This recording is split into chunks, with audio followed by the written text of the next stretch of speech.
ಬನ್ನಿ ಸ್ನೇಹಿತರೆ, ನಮ್ಮ ಡೆಮಾಕ್ರಸಿ ಎಷ್ಟು ಬನಾನಾ ರಿಪಬ್ಲಿಕ್ ಆಗಿದೆ ಅಂತ ಹಗಲೆಲ್ಲ ಹೇಳ್ತಿದ್ವಿ. ಡೆಮಾಕ್ರಸಿನ ಬನಾನಾ ರಿಪಬ್ಲಿಕ್ ಮಾಡಿದ್ದಾರೆ ಅಂತಂದರೆ ಯಾರಾದರೂ ಜಾಸ್ತಿ ಮಾಡಿದ್ದಾರೆ ಅಂದರೆ 100ಕ್ಕೆ 80 ಭಾಗ ಮಾಡಿರೋ ನಮ್ಮ ರಾಜಕೀಯ ಧುರೀಣರು. ರಾಜಕೀಯ ಧುರೀಣರು ಹೇಗೆ ಮಾಡಿದ್ದಾರೆ ಅಂತಂದರೆ ಒಂದು ಎಕ್ಸಾಂಪಲ್ ಕೊಡಬೇಕು ನೋಡಿ. 1948 ಇಸ್ವಿನಲ್ಲಿ ಜೀಪ್ ಹಗರಣ ಆಗುತ್ತೆ. ಅಂದರೆ ಅಲ್ಲಿ ಲಂಚ ತೊಗೊಂಡಿದ್ದಾರೆ ಜೀಪ್ ತಗೊಳ್ಳೋದ್ರಲ್ಲಿ, ಅದೆಲ್ಲ ಆಗುತ್ತೆ. ಆವಾಗ ಜವಾಹರ್ಲಾಲ್ ನೆಹರು ಒಂದು ಮಾತು ಹೇಳ್ತಾರೆ, ಬಿಡಿ ದೇಶದ ದುಡ್ಡು ದೇಶದಲ್ಲೇ ಇದೆಯಲ್ಲ ಅಂತಾರೆ. ಇದು ನಂಬರ್ 1. ಏನು ಅಂದರೆ ಪ್ರಧಾನಮಂತ್ರಿನೇ ಈ ಥರ ಮಾತಾಡಿದ್ರೆ ಗುರು ನಿಂತ್ಕೊಂಡು ಹುಚ್ಚ ಹೋಗಿದ್ರೆ ಶಿಷ್ಯ ಓಡಾಡ್ಕೊಂಡು ಹುಚ್ಚ ಹೋಯ್ತಾನಂತೆ. ಹಾಗೇನಾಯಿತು, ಲಂಚ ಹೊಡೆಯೋರಿಗೆ ಭ್ರಷ್ಟಾಚಾರ ಮಾಡ್ಕೊಡೋಕ್ಕೆ ಹೆದ್ದಾರಿನ ಓಪನ್ ಮಾಡಿದ್ರು ನಮ್ಮ ಜವಾಹರ್ಲಾಲ್ ನೆಹರೂರವರು. ಅವರು 17 ವರ್ಷ ಪ್ರಧಾನಮಂತ್ರಿ ಆಗಿರ್ತಾರೆ ರೀ. ಮತ್ತು ಅದೇನೋ ನಾನ್ ಅಂತೆ, ಇವ್ರು ಏನು ಅಂದರೆ ಇಂಟರ್ನ್ಯಾಷನಲ್ ಲೀಡರ್ ಅಂತ ತೋರಿಸ್ಕೋಬೇಕಿತ್ತು ಅವ್ರಿಗೆ. ಅವರು ಬರೀ ಶೋ ಆಫ್ ಮ್ಯಾನ್ ಅವರು. ಅವ್ರೇನು ಮಾಡ್ತಾರೆ, ಬೇಕಾದಷ್ಟು ಆಟಗಳನ್ನ ಹಾಕಿದ್ರು.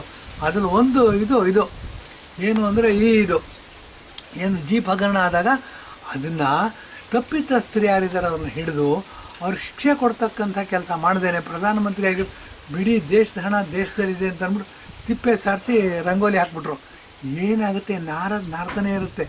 ಕೆಳಗೆ ಏನಾಯಿತು, ಅವ್ರ ಮೊಮ್ಮಗಳು ಜವಾಹರ್ಲಾಲ್ ಮಗಳು ಅವಳೇನು ಮಾಡಿದ್ರು, 75ನೇ ಇಸ್ವಿನಲ್ಲಿ ಅಲಹಾಬಾದ್ ಹೈಕೋರ್ಟು ನೀನು ಭ್ರಷ್ಟಾಚಾರದಿಂದ ಆಯ್ಕೆ ಆಗಿದೆಯಮ್ಮ, ನೀನು ಆಯ್ಕೆ ಆಗಿರೋದು ಅಸಿಂಧು ಊರ್ಜಿತ ಮಾಡೋದಿಲ್ಲ ನಾವು ಅಂಥೇಳಿ ಒಂದು ತೀರ್ಮಾನ ಕೊಟ್ಟರು. ಈಕೆ ಪ್ರಧಾನಮಂತ್ರಿ ಸ್ಥಾನದಿಂದ ಇಳಿಬೇಕಿತ್ತು, ಮತ್ತು ಹೊಸದಾಗಿ ಎಲೆಕ್ಷನ್ ನಡೆಸಬೇಕಿತ್ತು, ಅಧಿಕಾರ ಬಿಟ್ಟು ಕೆಳಗಿಳಿಬೇಕಿತ್ತು. ಆದರೆ ಇವರೇನು ಮಾಡಿದ್ರು, ತಾತನ ಬ್ಲಡ್ ನೋಡಿ, ಅಲ್ಲಿ ಅವರು ಭ್ರಷ್ಟಾಚಾರನ ಹೇಗೆ ಪೋಷಿಸಿದ್ರು ಅದರದ್ದೇ ಮುಂದುವರೆದ ಭಾಗ. ಇವರೇನು ಮಾಡಿದ್ರು, ಅಲಹಾಬಾದ್ ಹೈಕೋರ್ಟ್ ತೀರ್ಮಾನ ಧಿಕ್ಕರಿಸ್ಬಿಟ್ಟು 1975ನೇ ಇಸ್ವಿ ಜೂನ್ 25, 26 ಮಧ್ಯರಾತ್ರಿನಲ್ಲಿ ಎಮರ್ಜೆನ್ಸಿ ಇರಿದ್ರು. ಅಂದರೆ ಇಡೀ ದೇಶದ ಕೈಕಾಲುಗಳನ್ನ ಕಟ್ಟಿ ಹಾಕ್ಬಿಟ್ಟು ಈ ಜೋಡಿರಿ ಬಡಿ ಮಕ್ಕಳ ಅಂತ ಬಿಟ್ಟು ಎಲ್ಲಾದರೂ ಈ ಜೋಡಿಯೋಕ್ಕೆ ಸಾಧ್ಯನಾ? ಇದನ್ನೇ ಸ್ವಾಮಿ ನಾವು ಬನಾನಾ ರಿಪಬ್ಲಿಕ್. ನಮ್ಮ ದೇಶದಲ್ಲಿ ಕಾಂಗ್ರೆಸ್ನವ್ರಿಗೆ ಕಾನೂನಿನ ಹೆದರಿಕೆ ಇಲ್ಲ, ಯಾವತ್ತು ಹೆದರಿಕೆನೂ ಇಲ್ಲ, ಮತ್ತು ಮಾರಲ್ ಹೆದರಿಕೆ ಅನ್ನೋದು ಇಲ್ಲೇ ಇಲ್ಲ ಬಿಡಿ. ನಾವು ಕಳ್ತನ ಮಾಡಬಾರ್ದು, ನಮಗೆ ಜೈಲಿಗೆ ಹಾಕ್ತಾರೆ ಅನ್ನೋ ಹೆದರಿಕೆ ಮೊದಲೇ ಇಲ್ಲ. ಈಗೇನಾಗಿದೆ, ಕಾಂಗ್ರೆಸ್ಸಿನ ಯಾರು ಲೀಡರ್ಸ್ಗಳಿದ್ದಾರೆ ಬಹುಪಾಲು ಜನಕ್ಕೆ ಈ ಥರದ ಹೆದರಿಕೆಯೇ ಇಲ್ಲ. ಅದರಿಂದ ನಮ್ಮ ದೇಶ ಏನಾಗಿದೆ, 75 ವರ್ಷಗಳಾದರೂ ಸಹ ನಾವಿನ್ನೂ ಭಿಕ್ಷಾಪಾತ್ರ ಇಟ್ಕೊಂಡು ಓಡಾಡ್ತಿದ್ದೀವಿ.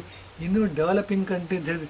ನಮ್ಮ ನಿಮ್ಮೆಲ್ಲರ ಪುಣ್ಯ 2014ನೇ ಇಸ್ವಿನಲ್ಲಿ ನರೇಂದ್ರ ಮೋದಿಯವರು ಬಂದಿದ್ದಾರೆ, ಡೆವಲಪ್ಡ್ ಕಂಟ್ರಿ ಆಗ್ತಾಯಿದೆ. ಡೆವಲಪ್ಡ್ ಕಂಟ್ರಿ ಹೇಗಾಗ್ತಾ ಇದೆ ಅನ್ನೋದ್ರ ಬಗ್ಗೆನೇ ಹೇಳಬೇಕಾಗತ್ತೆ. ಬನ್ನಿ ನೋಡಿ, ಬುಲೆಟ್ ಪ್ರೂಫ್ ಜಾಕೆಟ್ ಕೊಟ್ಟಿರಲಿಲ್ಲ ರೀ ನಮ್ಮ ಸೈನಿಕರಿಗೆ. ಎಷ್ಟು ಪ್ರಬುದ್ಧವಾದ ರಾಜಕಾರಣ ಮಾಡ್ತಕ್ಕಂಥ ಕಾಂಗ್ರೆಸ್ ಧುರೀಣರಿದ್ದಾರೆ. ನಮ್ಮನ್ನು ಬಿಟ್ಟರೆ ದೇಶ ಆಳಕ್ಕೆ ಯಾರಿಗೂ ಬರೋದೇ ಇಲ್ಲ ಅಂತಾರೆ. ಈ ಥರ ಇರ್ತಕ್ಕಂಥ ಜನ ಸಿಯಾಚಿನ್ನಲ್ಲಿ -50 ಡಿಗ್ರಿ ಸೆಂಟಿಗ್ರೇಡಲ್ಲಿ ಯುದ್ಧ ಮಾಡಬೇಕಾಗತ್ತೆ. ಬುಲೆಟ್ ಪ್ರೂಫ್ ಜಾಕೆಟ್ ಕೊಡಲಿಲ್ಲ ರೀ. ಇದು ನಾಚಿಕೆಗೇಡು ವಿಷಯ ಅಲ್ವಾ? ಇನ್ನೂ ಎಷ್ಟು ಬೆನ್ನು ತಟ್ಕೋತೀರಾ ನೀವು? ಇಂಡಿಯಾ ದೇಶದಲ್ಲಿ ಜವಾನಿನ ಕೆಲಸ ಮಾಡೋದಕ್ಕೂ ಲಾಯಕ್ಕಿಲ್ಲ. ರಾಜಕೀಯ ಬಿಟ್ಬಿಡಿ, ನಿವೃತ್ತಿ ತಗೊಳ್ಳಿ. ಇದು ನಮಸ್ತೆ ಹಿಂದೂಸ್ತಾನಿಂದ ಕರೆ ಕೊಡ್ತಾಯಿದ್ವಿ. ಕಾಂಗ್ರೆಸ್ನ ವಿಸರ್ಜನೆ ಮಾಡಿಬಿಡಿ. ಮಹಾತ್ಮ ಗಾಂಧಿ ಹೇಳಿರ್ತಾರೆ ಕಾಂಗ್ರೆಸ್ನ ವಿಸರ್ಜನೆ ಮಾಡಬೇಕು ಅಂತ. ಅವನು ಯಾರೋ ಹ್ಯೂಮ್ಸ್ ಅಂತಾನೆ ಯಾರೋ ಇದ್ದಾನೆ, ಕಾಂಗ್ರೆಸ್ ಸಂಸ್ಥಾಪಕ ಅವನು ಹೇಳ್ತಾನೆ ಕಾಂಗ್ರೆಸ್ನ ವಿಸರ್ಜನೆ ಮಾಡಿಬಿಡ್ಬೇಕು ಸ್ವಾತಂತ್ರ್ಯ ಬಂದ ತಕ್ಷಣ ಅಂತ. ವಿಸರ್ಜನೆ ಮಾಡಿಲ್ವಲ್ರಿ, ನಿಮ್ಮ ತೀಟೆ ತೀರಿಸ್ಕೊಳ್ಳೋಕ್ಕೆ.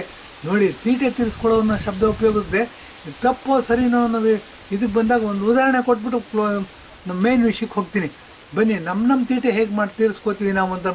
ಕರ್ನಾಟಕದಲ್ಲಿ ಎಲೆಕ್ಷನ್ ಆಯಿತು, ಕಾಂಗ್ರೆಸ್ನವರು ಯಾರೂ ಕೇಳಿರಲಿಲ್ಲ ಸ್ವಾಮಿ ಬಸ್ ಫ್ರೀ ಮಾಡಿ ಅಂತ, ಯಾರೂ ಕೇಳಿರಲಿಲ್ಲ ಸ್ವಾಮಿ ನಮ್ಮ 5 kg ಅಕ್ಕಿ ಕೊಡಿ ಅಂತ, ಯಾರೂ ಕೇಳಿರಲಿಲ್ಲ ಸ್ವಾಮಿ ನಮ್ಗೆ 200 ಎಲೆಕ್ಟ್ರಿಸಿಟಿ ವಿದ್ಯುತ್ ಮಾಡಿ ಅಂತ, ಯಾರೂ ಕೇಳಿರಲಿಲ್ಲ ಸ್ವಾಮಿ ಯುವ ನಿಧಿ ನಮಗೆ ಕೊಡಿ ಅಂತ ಅಂದ್ಬಿಟ್ಟು, ಯಾರೂ ಕೇಳಿರಲಿಲ್ಲ ಸ್ವಾಮಿ ನಮ್ಮ ಗೃಹಲಕ್ಷ್ಮಿ ಕೊಡಿ ಅಂತ. 5 ಬಿಟ್ಟಿ ಭಾಗ್ಯಗಳನ್ನ ಕೊಟ್ರಿ. ಯಾರು ಕೊಟ್ರಿ? ಯಾರಿಗೆ ಕೊಡಬೇಕು ಅನ್ನಿಸ್ತು? ಯಾರಿಗೆ ಇದು ಮಾಡಬೇಕು ಅನ್ನಿಸ್ತಂದರೆ ಯಾರು ಮುಖ್ಯಮಂತ್ರಿ ಉಪಮುಖ್ಯಮಂತ್ರಿ ಇದ್ದಾರೆ ಅವ್ರಿಗೆ ಸಡನ್ನಾಗಿ ರಾತ್ರೋರಾತ್ರಿ ಜ್ಞಾನೋದಯ ಆಗ್ಬಿಡ್ತು. ಇದೆಲ್ಲ ಫ್ರೀ ಕೊಟ್ಟರೆ ನಾವು ಎಲೆಕ್ಷನ್ ಗೆಲ್ಬೋದು, ಮಂತ್ರಿ ಉಪಮುಖ್ಯಮಂತ್ರಿ ಆಗೋದು ಅನೌನ್ಸ್ ಮಾಡಿಬಿಟ್ರಿ. ಸ್ವಾಮಿ ನಮ್ಮ ಬೇಡಿಕೆಗಳು ಬೇರೆ ಇವೆ, ದುಡಿಯೋ ಕೈಗಳಿಗೆ ಕೆಲಸ ಕೊಡಿ, ನಮ್ಮ ದೇಶನ ಸ್ಟ್ರಾಂಗ್ ಮಾಡಿ, ದೇಶಭಕ್ತನ ಜಾಸ್ತಿ ಮಾಡಿ.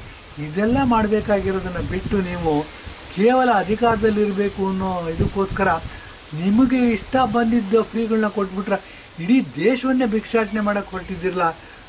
ಇಡೀ ದೇಶದಲ್ಲಿರೋರನ್ನೆಲ್ಲ ಭಿಕ್ಷೆ ಮಾಡಿ ಎಲ್ಲಿಂದ ಬರುತ್ತೆ ರೀ ದುಡ್ಡು ನಿಮಗೆ?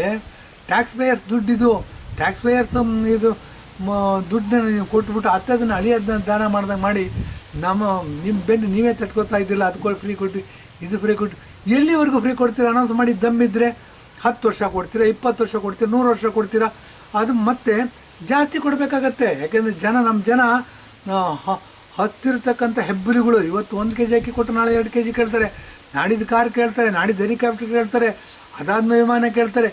ಎಲ್ಲಿವರೆಗೂ ಸಮಾಧಾನ ಮಾಡ್ತೀರಾ ಸ್ವಾಮಿ? ಇದ್ರ ಬಗ್ಗೆ ನಿಮಗೆ ಪ್ರಜ್ಞೆನೇ ಇಲ್ವಾ? ಇದ್ರ ಬಗ್ಗೆ ತಿಳುವಳಿಕೆನೇ ಇಲ್ವಾ? ಇದ್ರ ಬಗ್ಗೆ ಯೋಚನೆನೇ ಮಾಡಿಲ್ವಾ? 14 ಬಡ್ಜೆಟ್ ಮಾಡಿದ್ದೀರಾ, 13 ಬಡ್ಜೆಟ್ ಮಾಡಿದ್ದೀರಾ ಅಂತ ಹೇಳ್ಕೊತೀರಾ. ಸ್ವಲ್ಪ ಆಳವಾಗಿ ಯೋಚನೆ ಮಾಡಿ ಅಂತ ಹೇಳಿದ್ದೀನಿ. ಎಪಿಸೋಡ್ ಮುಗ್ತಾ ಇದ್ದೀನಿ. ಧನ್ಯವಾದ, ನಮಸ್ಕಾರ.